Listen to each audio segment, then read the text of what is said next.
তাহলে সে ব্যক্তির ঈমান নষ্ট হবে। আল্লাহ সুবহানাহু ওয়া তাআলা বলেছেন, ওমান ইয়াবতাগি গায়রাল ইসলাম দীনান ফালান ইউকবালা মিনহু ওয়া হুয়া ফিল আখিরাতি মিনাল খাসিরিন।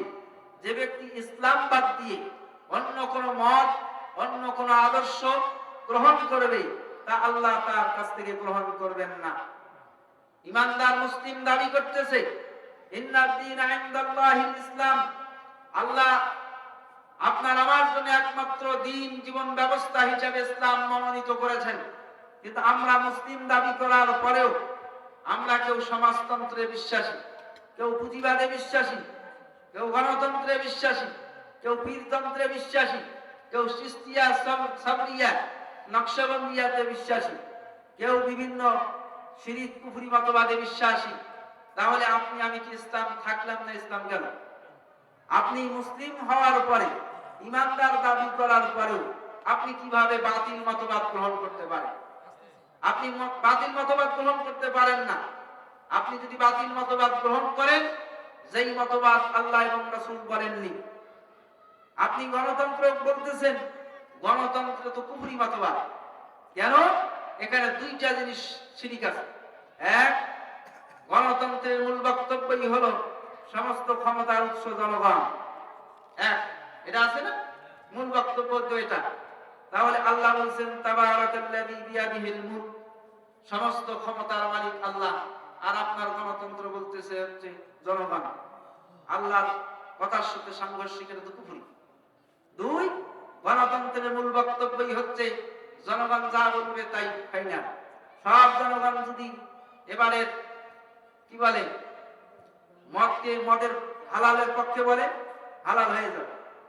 তার মানে কি, আল্লাহ কি জনগণের মুখাপেক্ষী না জনগণ আল্লাহর মুখাপেক্ষী? জনগণ আল্লাহর মুখাপেক্ষী। কিন্তু আমরা এখন কি করছি? আল্লাহকেই জনগণের মুখাপেক্ষী বানিয়েছি। নাউযুবিল্লাহি মিন যালিক। এজন্য এটা বাতিল মতবাদ, সমাজতন্ত্র বাতিল মতবাদ। কেন?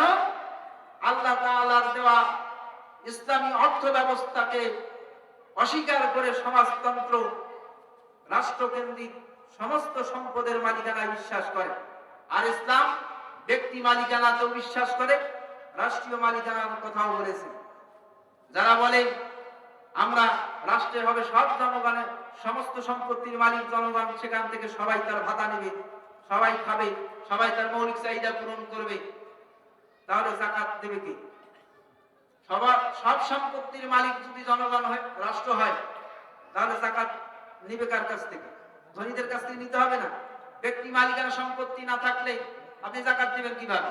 তার মানে সমাজতন্ত্রের একটি কুফরি মতবাদ। আর একটা আছে সেকুলার মতবাদ। সেকুলার মূল বক্তব্য হলো ধর্ম যার যার, উৎসব সবার, বিয়া যার যার, বউ সবার, পায় না কেন? এ কথা বলে? এ কথা কিন্তু তারা বলে না। কেন? ওরা ওই কথা বললে তো নিজের বউ থাকবে না। যাতে মাতা তাহলে ঠিক। এ হলো সেকুলারদের বক্তব্য।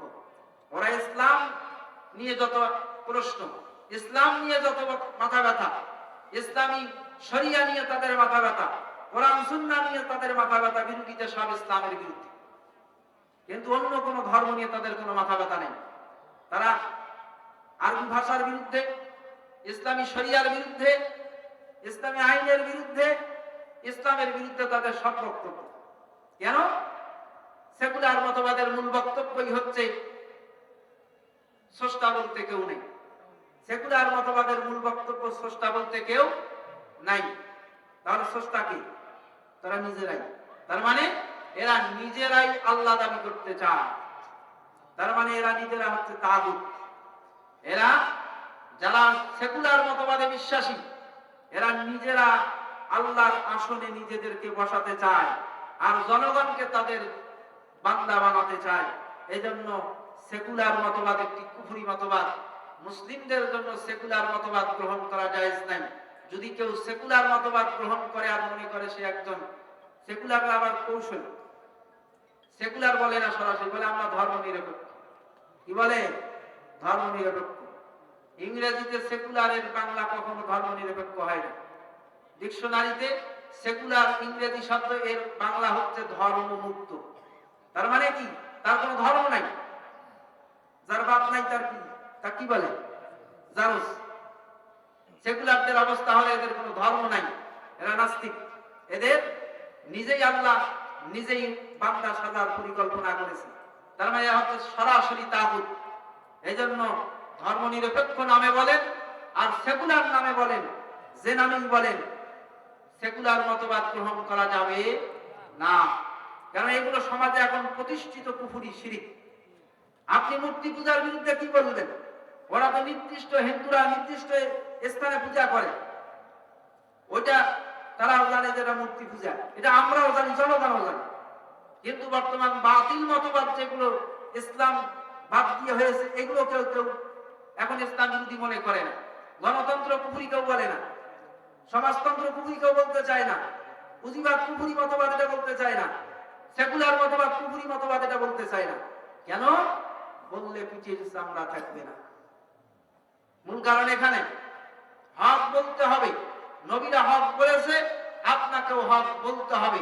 যদি না বলেন, আল্লাহর কাছে আপনাকে জবাবদিহি করতে হবে। সম্মানিত হাজিরিন, অবশ্যই আপনাকে আমাকে শিরিক কুফরি মুক্ত হতে হবে, তাহলে ইমানের পূর্ণতা আসবে। আর মৌখিক দাবি করবেন, শিরিক করবেন, কুফরি করবেন, ইসলাম বাদ দিয়ে বিভিন্ন তন্ত্র মন্ত্র বাতিল মতবাদের দিকে যাবেন, আর নিজেকে মুসলিম বলবেন, জি না, আল্লাহ আপনাকে আমাকে আদম শুমারি দিয়ে মুসলমানিত্ব দেয় নাই। কিয়ামতের দিন কি বলবে নাকি?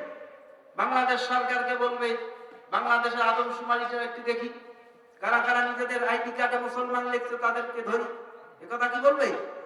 না। আল্লাহ আদম শুমারি আপনার অন্তরে কি আছে তিনি জানেন।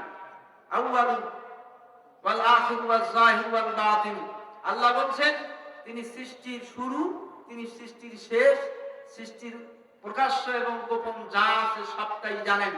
তাহলে আপনার অন্তরে শিরিক আছে না